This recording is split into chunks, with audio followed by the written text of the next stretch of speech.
Este próximo 15 de mayo se conmemora el Día del Nakba. Traducida al español, significa del árabe catástrofe. Se refiere al desplazamiento forzado de la población palestina en 1948 durante la guerra árabe-israelí y la creación del Estado de Israel. Esta catástrofe se ha convertido en un elemento central de la memoria colectiva palestina, con la conmemoración anual del 15 de mayo como un día de duelo y reflexión sobre la pérdida de tierra y la continuación del exilio. Los reclamos de la memoria de la Nakba incluyen el derecho al retorno para los refugiados palestinos y la demanda de justicia y reparación por las pérdidas sufridas.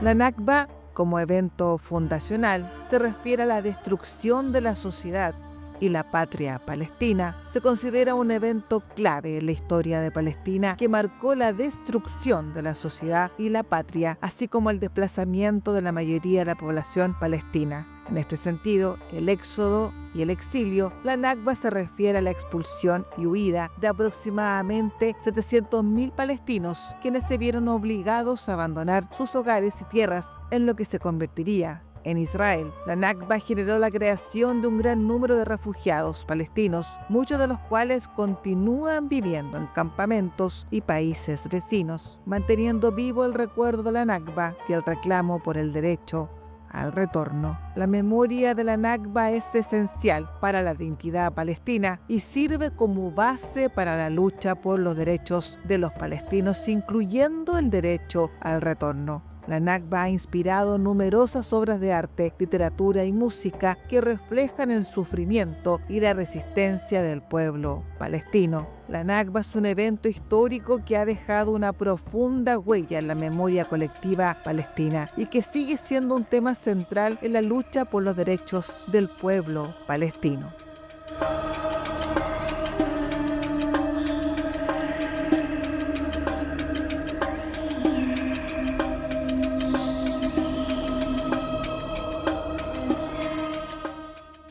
En este marco de la Nakba, Al-Forat les tiene una sorpresa, una interesante entrevista que se realizó de manera presencial en la ciudad de Iquique. Un orgullo para Al-Forat haber podido entrevistar a un hijo de palestino. Nos referimos a George El Alam, reconocido como uno de los jóvenes pioneros en el desarrollo cultural del Dabke, una danza que originalmente obviamente era parte de las celebraciones familiares, culturales y tradiciones, pero que poco a poco se ha transformado en un modelo de resistencia. De hecho, él es uno de los pioneros del grupo de Dabke de la localidad de Iquique, la gran ciudad del norte del país, que a pesar de no tener, según lo comentado durante la entrevista por George, no son tantos los descendientes de Palestina o otros países del Levante como el Líbano y Siria que participen activamente en acciones de resistencia. Al contrario, estas se han mantenido por la colaboración de amigos de la resistencia palestina. En el restaurante de su familia, el que, debo confesar, la comida es de un sabor original árabe, tuvimos la oportunidad de conversar extendidamente sobre la historia familiar de George El Alam, que a través del desarrollo de la danza tradicional Dabke ha logrado mantener por décadas el nombre de Palestina en la palestra cultural, tanto regional, nacional como también internacional. Además, un dato muy importante de este joven palestino chileno: él ha liderado la Federación de Entidades Árabes, tanto nacional como también internacional, la FEARAB. Conversamos extendidamente con él y sobre todo los desafíos que hay para la comunidad árabe en general de poder de alguna manera mantener viva la lucha del pueblo palestino ante el colonialismo y la masacre que actualmente ya se ha definido por muchos expertos y por instituciones internacionales como un genocidio. En Al-Forat, la entrevista exclusiva de George El Alam, chileno de origen palestino, hijo de un hombre palestino que forma parte de la gran diáspora palestina en Chile, justamente a causa de la Nakba.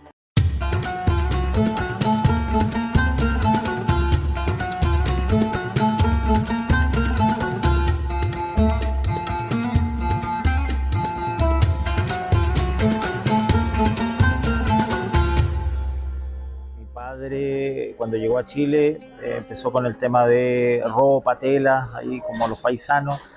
Estuvo por diferentes ciudades de Chile hasta que se radicó en Iquique. Luego de eso partió con cafeterías. Hubo un par de cafeterías acá en Iquique que eran los puntos de encuentro en los años 80-90. Mi mamá es chilena, 100%. Bueno, los dos fallecieron ya. Mi papá hace 20 años ya y mi madre hace 17 años. Los perdí muy jóvenes a los dos, muy jóvenes. Claro, mi papá salió el año 55 de Palestina, después de la creación del Estado de Israel. Por lo tanto, podemos considerarlo que fue un refugiado. Mi papá toda la vida tuvo su reloj desde el día que salió de Palestina con la hora de Palestina, hasta el día de su muerte. Nunca cambió la hora, siempre tenía la hora de Palestina. Uno le preguntaba y él sabía cuál era la hora en Chile, pero su reloj marcaba la hora de Palestina. Siempre fue así. Mi papá me inculcó todos los valores y el amor por Palestina, todas nuestras tradiciones, nuestras costumbres, algo del idioma. Y claro, uno se arrepiente de no haber aprendido más. Yo ya más de grande aprendí a leer y a escribir por iniciativa propia, porque ya era una necesidad. Lo mismo que le inculqué a mis hijos. Y bueno, mi papá siempre con la música árabe, 24/7. Mi papá escuchaba mucha radio de Medio Oriente en onda corta, shortwave. Escuchaba Radio Cairo, Radio Amman, Radio Kuwait. Escuchaba ediciones de Europa como Radio Nederland de Holanda con programas en árabe. Mi papá era un filatélico, intercambiaba estampillas con gente del mundo a través de cartas que por programas de radio que se escuchaba, él daba su dirección y le llegaban cartas de todo el mundo. Era muy entretenido en esos tiempos. Ahí no había internet, no había nada, estoy hablando de los años 70, 80. Y todo ese nexo con el mundo árabe, escuchaba el Corán todas las mañanas. Mi papá era cristiano, ortodoxo, todos somos nosotros ortodoxos, pero mi papá decía que el Islam era la religión que sí le enseñaba y con esa religión él crecía mucho y de verdad que escuchaba el Corán todas las mañanas con las transmisiones de radio. Mi papá después de jubilarse tenía una pequeña parcela donde él plantaba las hojitas de parra y los parrones y a eso se dedicó los últimos 2 años antes de fallecer. En este sueño del retorno, quizás no para quedarse, pero tengo entendido que tu padre George tuvo la oportunidad de viajar a Palestina, de reencontrarse con su tierra. ¿Cómo fue ese viaje? Una vez, y gracias a Dios fue conmigo. Yo la primera vez que fui a Palestina fui con mi papá, yo tenía 18 años. Volvimos en tiempos complejos. El año 94 llevaba un año la autonomía de Rija, de Jericó. Estuvimos ahí compartiendo con la autoridad palestina, con la policía palestina en un territorio en Jericó que era muy pequeñito. Alcanzamos a ver eso. Él volvió, mi papá siempre tuvo pasaporte, él vino con pasaporte jordano. Como fue un viaje familiar, y lo has dicho en reiteradas oportunidades durante esta entrevista, que tu padre siempre estuvo con su alma en Palestina. Obviamente que tú escuchabas mucho entonces las historias del país, de tu padre, de tu familia, de tus primos, tus abuelos, con la Palestina que tú escuchabas. Y al llegar a estar de manera presencial en la tierra de tu padre, ¿con qué Palestina te encontraste? ¿Había diferencias entre lo que estabas acostumbrado a escuchar con lo que pudiste conocer de manera in situ? Distinta, porque la ocupación ya en esos tiempos era muy fuerte. Si bien Bet Yala era una ciudad tranquila, cuando nosotros llegamos y mi papá se sorprendió muchísimo porque la ocupación ya era brutal. La libertad de poder movilizarse dentro de Palestina estaba mermada completamente. Como te digo, la ocupación ya era completa. Cuando él salió, recién estaba, él se vino al 55, o sea, llevaban 7 años. Pero cuando volvimos en el 94, ya la ocupación sí se notaba. Como te digo, nosotros nos alojamos en Bet Hanina, en un barrio de Jerusalén, porque teníamos unos amigos ahí y cruzábamos todos los días a Bet Yala, a su casa en el fondo, que todavía estaba ahí, que estaba ocupada por unos tíos, por unos primos, y a la casa de toda la familia del Alam y la familia Kesille, que era la familia de mi abuela en Bet Yala. Y logramos, yo me empapé, estuvimos 3 meses casi, yo me empapé mucho de la cultura. Yo era parte, y me sentí palestino porque al ser joven, 18 años, yo era un peligro para los israelíes. Era el que bajaban del bus, el que bajaban del transfer, el que bajaban siempre porque yo era joven. A los más viejos no los molestaba mucho. Y fuimos con mi sobrina también, la hija de mi hermana mayor, de 10 años, mi papá, mi mamá, yo y unos tíos. Ese era el grupo que viajamos a Palestina en ese tiempo. Y claro, pues yo era chequeado en los checkpoints, me sacaban la ropa, siendo que yo era chileno, con mi pasaporte chileno, pero obviamente iba con un grupo donde todos eran árabes, ya con un pasaporte jordano y el pasaporte identificaba que ellos eran palestinos nacidos en Beirut. ¿De qué manera este viaje familiar de reencuentro para tu padre con su tierra, pero también la oportunidad para ti de conocer a familiares y obviamente poder materializar este sueño de conocer Palestina? ¿Cuánto marcó tu vida? Claro, el tema para mí era nuevo porque yo tenía 18 años, yo estaba iniciándome en el activismo. Yo a los 16, 17 años empecé a estudiar un poco más y uno tiene conciencia de darse cuenta de lo que estaba pasando en Palestina. Por ese tiempo se fundó la Juventud por Palestina, pero vivirlo en carne propia fue muy distinto. Por eso yo creo que eso me marcó y eso me hizo casi prometer ahí que yo iba a seguir con esto y es lo que me ha ido pasando a lo largo de mi historia, donde después fui presidente de acá del club en Iquique, refundé el Círculo Árabe. Como tú bien lo dices, al regresar a Chile luego de este viaje y las oportunidades que he tenido también de poder mantener esta relación, no solamente con Palestina, sino que también con los países del Levante, ¿cómo se mantiene vinculada la comunidad palestina o árabe en general en Iquique? Porque da la sensación desde afuera que son muchas personas, los descendientes de árabes, que como que siempre están unidos y están realizando acciones, pero eso quizás es lo que se ve a través de actividades culturales, pero también se reconoce que es un gran desafío poder de alguna manera mantener la lucha por el pueblo palestino, que se da a conocer, tener siempre un abanico de difusión para que no se olvide lo que pasa a kilómetros de acá, pero que tiene un vínculo muy cercano, muy estrecho con Chile. No hay muchos, ese es el tema, no hay muchos y lo hacíamos con mucho esfuerzo y te puedo decir que los que nos dieron vida para seguir funcionando son los simpatizantes de la causa y de la cultura. Pero los recién llegados, los que llegaron por la zona franca a finales de los 80, digamos, una gran oleada de libaneses, no se involucran mucho, ni siquiera entre ellos, porque hay musulmanes y hay cristianos, y de verdad que hacen su vida. Sí, cuando nosotros nos presentamos, cuando ellos tienen una actividad, nos invitan a participar y a estar y a compartir.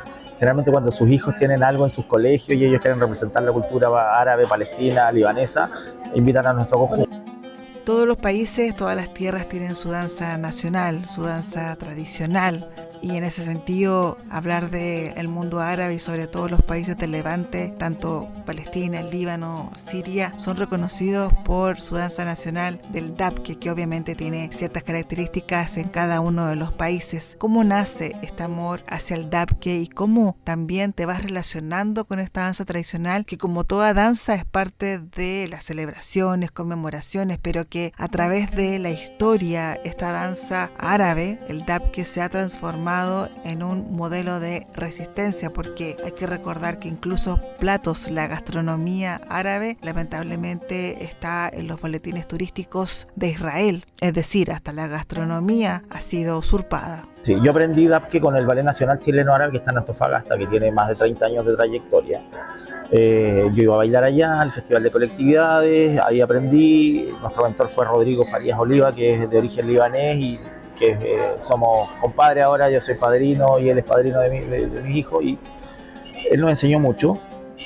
Partimos ahí con eso, llevamos 24 años ya de dabke, con un conjunto de la edad de mi hijo. Hoy día mi hijo, que tiene 24 años, es el director artístico del dabke, crea sus propias coreografías, es el estudioso, también habla y escribe el idioma. Yo creo que más que él en Chile de dabke no sabe nadie, incluso superando a nuestros maestros. Lo digo con mucho respeto, sí, pero Jerry, el año 2023 estuvimos en Mar del Plata en un encuentro nacional de dabke, donde el dabke en Argentina es potentísimo, está lleno, y él dio un taller para 100 personas y les encantó, de ritmos de dabke del Levante, de Siria, Palestina y Líbano, de ritmos que no se conocen mucho acá, y de verdad que fue un éxito.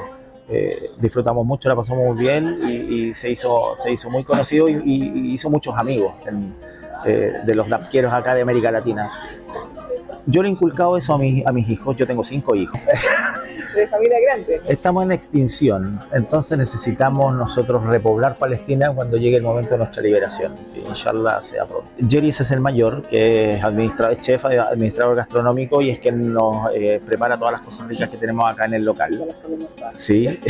Y después viene Jihad Amal, que ella está en 4º año de odontología, acá en la Universidad Arturo Prat. Después viene George Nicola, que está en 4º medio. Jenin Nur, que es la que dio el nombre a nuestra gastronomía.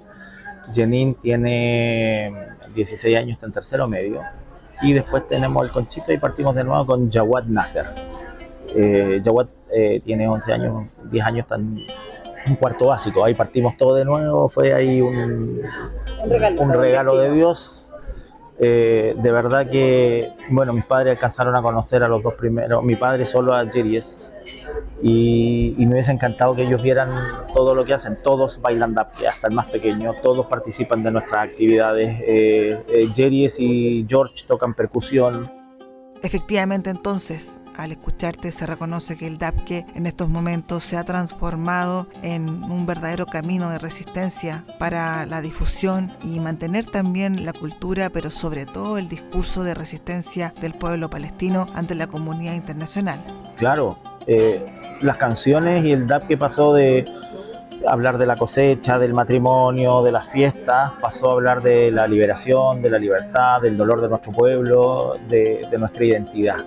El dapke hoy día en Palestina es la resistencia cultural y es la que se ha exportado de todo el mundo. Y nosotros tomamos esto y se lo presentamos a nuestra comunidad acá en Iquique. Yo siempre lo digo en una forma de agradecer las puertas que nos abrieron, la oportunidad de que mi padre y mi familia pudieran echar raíces y poder tener una vida en paz. Pero mi papá nunca se desconectó de su tierra y eso nos transmitió a nosotros. No ocurre con todas nuestras familias porque algunos, o los primos en general, tratan de hacer su vida y en un principio costó mucho, se perdieron los nombres, se perdió el idioma, se perdió la religión. Y hemos tratado nosotros de rescatar eso, y con el dapke nos pasa eso, de ocuparlo como resistencia, porque cuando uno sale y nuestro dapke se presenta en alguna actividad en Iquique, aprovechamos la oportunidad para contarle a la gente qué es lo que está pasando. El día martes 14 de enero de este año 2025. Iquique fue un centro muy importante para el recorrido de Amal. Desde tempranas horas, desde aquel día, cientos de quiqueños esperaban Amal en la Plaza Prat de Iquique, la marioneta de más de 3 metros de altura que representa a una niña siria refugiada de 10 años que recorrió las calles del centro de Iquique. Y justamente tú tuviste un rol muy importante. Quiero que nos comentes cómo fue esta invitación a participar de esta visita tan emblemática y también los detalles que emocionaron incluso a alguien de la producción de este gran evento. Bueno, a mí me contactaron de la Fundación Teatro Amil para que les diera contactos de las instituciones árabes en Chile para que pudieran recibir a la muñeca. Yo no sé qué pasó con el resto, que no nos engancharon, no sé, pero nosotros hicimos hablamos, nos reunimos, organizamos algo bonito. Fue la primera parada de la muñeca, habían 5.000 personas en la plaza, fue súper lindo. Amal bailó dapke con nosotros. Tenemos una anécdota muy linda porque el equipo, ellos querían que se mostrara la bandera, hacer causa con Amal, siendo una muñeca que es una refugiada siria, contar la historia, que los niños supieran de que está esta problemática de los niños sirios y los niños palestinos, los niños del Líbano, que tienen esta problemática de vivir bajo ocupación o guerra. Pero nosotros le dimos esa vuelta cultural y aprovechar la instancia de contar. A mí me dieron la oportunidad de tomar el micrófono y decir qué estaba pasando en Palestina, pedir por la paz, por los niños en Palestina, por los niños en Gaza, por los niños en Siria. Como te digo, aprovechamos esa parte para difundir nuestra causa y nuestra cultura. La anécdota es que el titiritero que estaba operando ese día Amal era de Gaza, él era un palestino, entonces de verdad que él dentro de la muñeca nosotros lo veíamos que los que estábamos más cerca y le corrían las lágrimas, y él hizo bailar dapke a la muñeca, cosa que nunca había hecho. Fue muy potente y ha estado no sé en cuántos países. fui el 95 con mi papá, cuando yo salí de cuarto medio tenía 18 años. Fue la primera vez, me quedé harto tiempo, conocí Palestina completa. A Gaza no pudimos ir porque igual había un problema para llegar, era lejos, pero el resto de Palestina la conocimos completa. Después de eso fui el año 2012. 2012 fui con una de mis hermanas, yo tengo 3 hermanas mayores, Georgette, Jacqueline y Johaina. Fui con Johaina, la menor de las 3, y con Rodrigo, que te comentaba que es nuestro mentor del DAPKE, que es nuestro gran amigo. Fuimos a Palestina, al Líbano, a Emiratos, a Jordania y a Egipto. Muchas redes, a buscar vestuario, que era súper importante.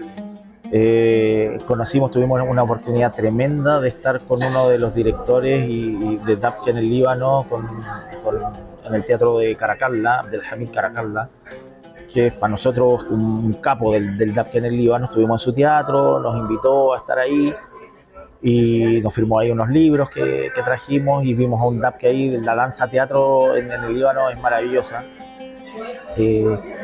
Hicimos muchas cosas con cultura. Fuimos a 2 o 3 presentaciones de DAPKE de colegios en Palestina. Fuimos a 2 presentaciones. Fuimos a un colegio San George, que fue maravillosa. Se presentaron, yo creo que como 15 DAPKE distintos de diferentes colegios. Ahí de verdad que absorbimos todo. Fue un viaje muy potente ese.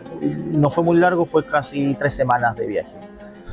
Y después la última vez que yo fui a Palestina fue el 2018. Creo que ahí hablamos cuando yo estaba allá. Ahí me quedé, ahí fui solo a Palestina. Ninguna de las 3 oportunidades me he salvado. Yo siempre soy el que sale premiado y se va a la oficina a conversar un ratito. ¿Y qué es lo que te preguntan? ¿Qué es lo que deseas saber un policía, un funcionario de Israel en el aeropuerto? ¿A qué vienes? ¿Por qué vienes? ¿Conoces a alguien? ¿Por cuánto tiempo vienes? ¿Saben que tú eres palestino? Sí, claro. Y saben lo que hacemos, o sea, están clarísimos. A ver, ellos te amedrentan porque te dicen, usted vive en tal parte, en tal lado, te dan toda la información que tú tienes. Entonces tú no puedes mentir, porque dicen, estos tipos ya me saben toda la vida, y tú vas ahí a contar lo que... Tú vas a hacer turismo, a hacer patria, lo que sea, pero no a causar daño. Claro que hay chicos que van al activismo y se van a quedar allá y hacer otras cosas, pero nosotros vamos al activismo cultural, a enriquecernos, a conocer a nuestra tierra, en el fondo nuestra tierra. Y eso te preguntan mucho, te lo preguntan 2 o 3 veces, uno siempre exige que sea en español. El problema es que te lo pregunta un argentino o un chileno, y eso es súper chocante. Sí, claro, nos tocó, cuando yo fui con mi papá, nos interrogó una chica que ni siquiera se identificó como chilena. Una compañera la delató porque le dijo, mira, son compatriotas tuyas, se lo dijo en inglés, y obviamente yo la entendí, y yo dije, chilena, y me dice, sí, de Viña del Mar. Así, muy fresca. Bueno, pues. Claro, está bien, pues no vaya a hacer show ahora, así ya entramos en confianza. Y no nos querían dejar entrar de vuelta, porque cuando fui con mi papá, nosotros salimos a Jordania y volvimos a entrar, porque primero nosotros entramos por avión a Tel Aviv, y salimos a Jordania a ver a la familia y volvimos, y en esa entrada no nos querían dejar entrar, siendo que mi papá con pasaporte jordano tenía una visa de múltiples entradas. Ahí fuimos con una tía y con mi abuela. Y de verdad que, claro, fue complejo, tuvimos 1000 discusiones hasta que logramos convencerlos que nuestros pasajes de regreso a Chile salían desde Tel Aviv, y pudimos entrar. Lo que no pudimos hacer, el viaje que mi papá tenía planeado de ir a Egipto, porque estaba la salida en ese tiempo, el cruce por Egipto, por Han Yunis creo que, y no pudimos porque nos dijeron, ya, pero esta es la última, no puedes salir de nuevo.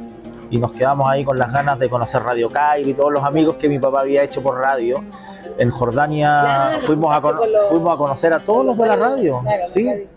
¿Hizo el recorrido de los radios? Sí, no, los de la radio oficial, de la radio de gobierno, los que transmiten para el mundo. En Jordania lo hicimos, Claro. fuimos a Radio Amman, recorrimos las instalaciones de la radio, la televisión, tremendo, muy bonito, y fue muy emotivo porque mi papá, después de 20 años de escribirse por carta y de hablar por teléfono, conocerse con la gente. A mi papá le llamaban de las radios del Medio Oriente para preguntarle por qué frecuencia se escuchaba y cuál era la calidad. Y él les decía, aquí cámbiense a esta frecuencia. Tenían esa comunicación.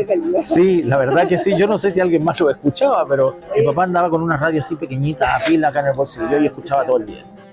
Además de ser conocido, George, en el mundo del dabke y también la gastronomía árabe, porque tu familia es muy reconocida por tener ese don de poder, a través de la mesa, dar también un testimonio de la cultura y la tradición árabe, has tenido un rol muy importante en mantener viva la Federación de Entidades Árabes, no solamente acá en Chile, sino que a nivel regional y también a nivel internacional. De hecho, los 50 años de esta importante institución se celebraron en Siria y tuviste la oportunidad de estar allá y poder dar testimonio de que esta unión de las federaciones árabes, valga la redundancia, unidas pueden mantener la voz no solamente de Palestina, sino que también de los países árabes. ¿Cómo fue la experiencia de haber conmemorado los 50 años de la FEDARAB en Siria? Mira, la verdad, y voy a ser bien sincero, en Siria yo me sentí como en mi casa, tan cómodo como en Palestina. De verdad que yo tengo que volver a Siria. Hice muy buenos amigos, la pasé muy bien, comí muy rico y me sentí en casa. Nosotros estábamos muy protegidos, íbamos con una invitación del gobierno, hicimos un paso obviamente gubernamental, sí, a nivel tuvimos un acceso diplomático por tierra, 7 controles entre Beirut, un trayecto de 1 hora y media se transforma en 3 horas y algo fácil. Nos recibieron en el hotel, en el Sheraton de Damasco, sí, de lujo. Claro, tú dices el Sheraton gringo y todo lo que queráis, pero el Sheraton, pero el Sheraton administrado por el gobierno sirio, porque sí. Después Bueno, todos los americanos se fueron de Siria, obviamente. Sí, de verdad que nos trataron muy muy bien. Nosotros coordinamos todo con el embajador de Siria en Argentina, que es el decano de los embajadores sirios, con el doctor Sami. Él nos hizo todo el apoyo, trabajamos más de un año para este congreso. Partimos con un congreso en Viña del Mar y después hicimos, como te digo, planeamos celebrar los 50 años. Hace 50 años atrás se hizo el primer congreso masivo de FEARAB América en Damasco. 50 años después volvimos a hacerlo. Yo estuve una semana, el congreso duró 3 días, 6 días estuve. Fueron a Homs, porque tenían sus familias que iban por el día. Pero yo era soy el presidente de la Federación Árabe, entonces tenía una agenda, teníamos programas de radio, de televisión, entonces, pucha, la verdad que me tenían muy, muy ocupado. Tratamos de cumplir con toda la agenda, pero sí, me arranqué un par de oportunidades al mercado. Yo no me quería ir de ahí, yo me perdí una mañana completa ahí, renovamos el vestuario del dabke completo. Me imagino que fue tan masivo la pandemia, ¿no? Sí, yo probé todo lo que se me ocurría ahí, cocido, crudo, todo había que probarlo y sentir esos aromas. Compartí muchísimo con la gente ahí. Mi árabe no es de 100%, pero sí me hacía entender bien. Y cuando tú decías que eras de palestino, de origen palestino, pucha, el trato y los precios eran distintos. Eran distintos. Absolutamente, absolutamente. Por eso te digo que yo me sentí en mi casa en Siria. Con tu experiencia, George, entonces, ¿cuáles serían los desafíos para poder mantener las actividades de la comunidad árabe acá en Iquique y también los simpatizantes y quienes apoyan sobre todo la lucha palestina? Nuestra comunidad en Iquique se ha formado con el 50% por lo menos de chilenos simpatizantes, tanto de la cultura como de la causa. ¿Ya? El dabke en algún momento tenía más chilenos que descendientes. Hoy día está más equilibrado, incluso hay más descendientes que chilenos, pero siempre hemos abierto las puertas a toda la comunidad. En FEARAB sí, he sido toda mi vida fearabista. Mi papá me crió como un panarabista, sin hacer diferencias. todos venimos del Shams y de verdad que esa fue la forma de criar, porque me he encontrado con otros primos, otros paisanos que definitivamente quieren hacer las separaciones absolutas y no, a mí me criaron como un panarabista donde todos somos hermanos. Y esto me llevó a FEARAP, primero FEARAP juvenil, después FEARAP Chile a nivel adulto. En la presidencia, digo yo, he estado en todas las etapas y este trabajo que se hizo en FEARAP Chile durante 3 periodos, yo he estado 3 periodos, tengo que entregar ahora ya porque ya no me da el tiempo, y me llevó a que tomara la presidencia de FEARAP América hace 3 años, estoy terminando mi periodo, debiésemos haber hecho a fines del año pasado el congreso que se fijó en Damasco para FEARAP América para la transición era en Venezuela. Pero lamentablemente en Venezuela también está algo convulsionado, hay muchos problemas, se complicó y estamos viendo la posibilidad de mantenerlo ahí o si no cambiar la sede. Vamos ahora en este mes que viene definir, debiésemos tener este año sí o sí un congreso de FEARAP América para hacer el cambio de directorio. Nos ha costado mucho, de verdad que el interés, las juventudes están en otras, están desconectadas, por más que tenemos las redes sociales y tratamos, pero somos muy pocos los que estamos ahí al pie del cañón. Yo mismo estos últimos 6 meses, y mira, te digo más, este último año, después de lo que está pasando en Palestina, nos ha golpeado durísimo. Los ánimos para hacer las cosas, por más que tratamos de sacar más fuerza, la gente no entiende que nosotros no estamos hace un año haciendo causa por lo que pasa en Gaza. Llevamos más de 70 años en esto y en mi caso desde los 17. Yo hoy día tengo 48, he dedicado más del doble de mi tiempo a esto, a difundir nuestra causa, a ocupar la cultura como arma de difusión, a hacer lobby político, las autoridades. Si bien quizás no estamos muy presentes, abiertos, pero estamos permanentemente enviando cartas a Cancillería, a nuestros diputados, a nuestros senadores, a nuestros concejales, creando plazas palestinas, creando plazas árabes, apoyando resoluciones que condenen a Israel. Y en eso estamos. Pucha, nos gustaría hacer más cosas, pero absorbe. Yo ahora estoy con este proyecto que me tiene muy contento, porque también es un punto de vista la decoración, las banderas, la gente pregunta, hay gente que viene y se sienta porque vio una bandera palestina. O sea, cuando te dicen eso, pucha, se te llena el corazón. Y se sentaron solo porque había una bandera palestina. Y yo tengo aquí unas banderitas para darle a la gente y seguimos haciendo causa y este es un negocio. Yo llevo 7 años con el tema gastronómico. Yo soy ingeniero comercial, trabajé en Zona Franca mucho tiempo, recorrí Chile, fundé 3, 4 DAPs, siempre he hecho cosas, quizás algunas muy bajo perfil, pero siempre involucrado. Y nada, estamos en esto. Insisto, vamos a bajar un poco las revoluciones. Yo tengo 5 hijos, tengo una responsabilidad también. Y nada, contentos porque mi gente, mi familia, mis amigos, mis hermanos, mis primos, todos apoyan. Quiero que esto siga, que no se muera, que los DAP que sigan creciendo, que FEARAP se mantenga por mucho tiempo más, que los clubes árabes también se reactiven. Hemos refundado tantos clubes a lo largo de Chile y seguimos refundándonos, y yo se les digo, pero ¿hasta cuándo? Sigamos, démosle continuidad a esto, pongámosle empeño, si no cuesta nada. Inculquémosle a los chicos, los jóvenes, tenemos mucha juventud. Yo me enfoqué en mi proyecto de FEARAP Chile en la juventud y me dio resultado, y eso me llevó a FEARAP América y hemos replicado esto en diferentes países de América. Sí, tenemos que estar más conectados, hay que hacer más cosas. Se agradece mucho el trabajo que tú haces y la difusión. Y nada, pues bienvenidas cuando quieran, su casa. Ojalá haber visto el DAP que hay en vivo y en directo, hacer algo bonito. No conozco San Antonio, así que sí, dale. Shukran.